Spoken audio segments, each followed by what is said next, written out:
कहानी कहीं पढ़ने को मिली थी कि एक इंसान था, वो प्याज की खेती करता था। प्याज की खेती करता था। अब अपने गांव में उसने खूब प्याज बेचा, तो उसको किसी ने कहा कि क्यों नहीं कहीं दूर जाके ये प्याज बेच के आओ।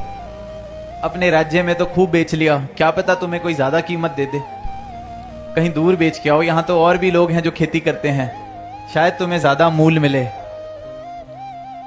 उसको बात लगी, ठीक जाता है। अब उसकी किस्मत कुछ इस प्रकार कि जहां वो पहुंचता है प्याज बेचने के लिए, उसको द्वार पे ही रोक दिया जाता है।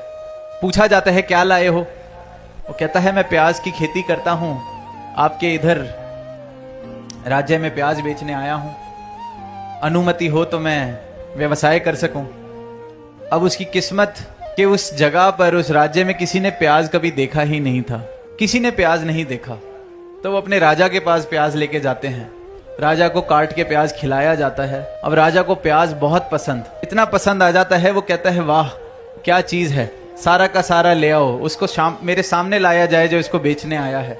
अब वो इंसान, वो किसान प्याज को लेके राजा के दरबार में, और राजा कहता है ऐसी चीज तो हमने कभी देखी ही नहीं, इतनी कमाल, ये जितना प्याज लाया है रख लिया जाए और उतना ही किलो इसको सोना दे दिया जाए। कमाल कर दी, इतनी कमाल की चीज लेके आया है, इसको सोना दे दो।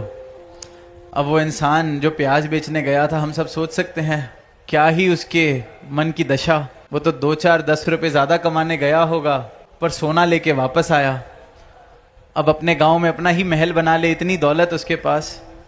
अब वापसी पे उसको उसका एक मित्र मिलता है, कहता है तू लेके प्याज गया था, सोना कहाँ से वापस आ गया?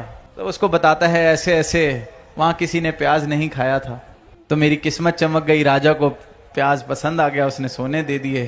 तो उसने कहा वाह, अगर सोना नहीं खाया, फिर अगर उन्होंने प्याज नहीं खाया तो कभी लहसुन भी नहीं खाया होगा, और मैं तो लहसुन की खेती करता हूँ, और प्याज से तो ज्यादा मूल्य लहसुन का ही होता है, तो मुझे तो पता नहीं क्या क्या मिल जाएगा। अब वो मित्र भी जाता है उस राज्य में, अब उसकी किस्मत भी कमाल के वहां किसी ने कभी लहसुन भी नहीं खाया होता। राजा के पास फिर लेके जाते हैं, राजा कहता है मुझे खिलाया जाए, और राजा को बहुत पसंद, इतना पसंद आता है कि राजा कहता है पिछले हफ्ते प्याज आया था, ये तो उससे भी अच्छा है। तो कहता है कि फिर महाराज मुझे भी सोना मिलेगा इसके बदले? कहता है सोना क्यों, सोना तो पिछले हफ्ते तक यहाँ पे मूल्य रखता था, सबसे बहुमूल्य चीज सोना थी पिछले हफ्ते तक, पर तुम्हारा मित्र जब से प्याज देके गया है, सबसे बहुमूल्य चीज प्याज हो गई है, तुम्हें इतने किलो हम प्याज देके भेजेंगे। पर इंसान भी यही कर रहा है, सोना लेने जाता है, प्याज लेके आ जाता है।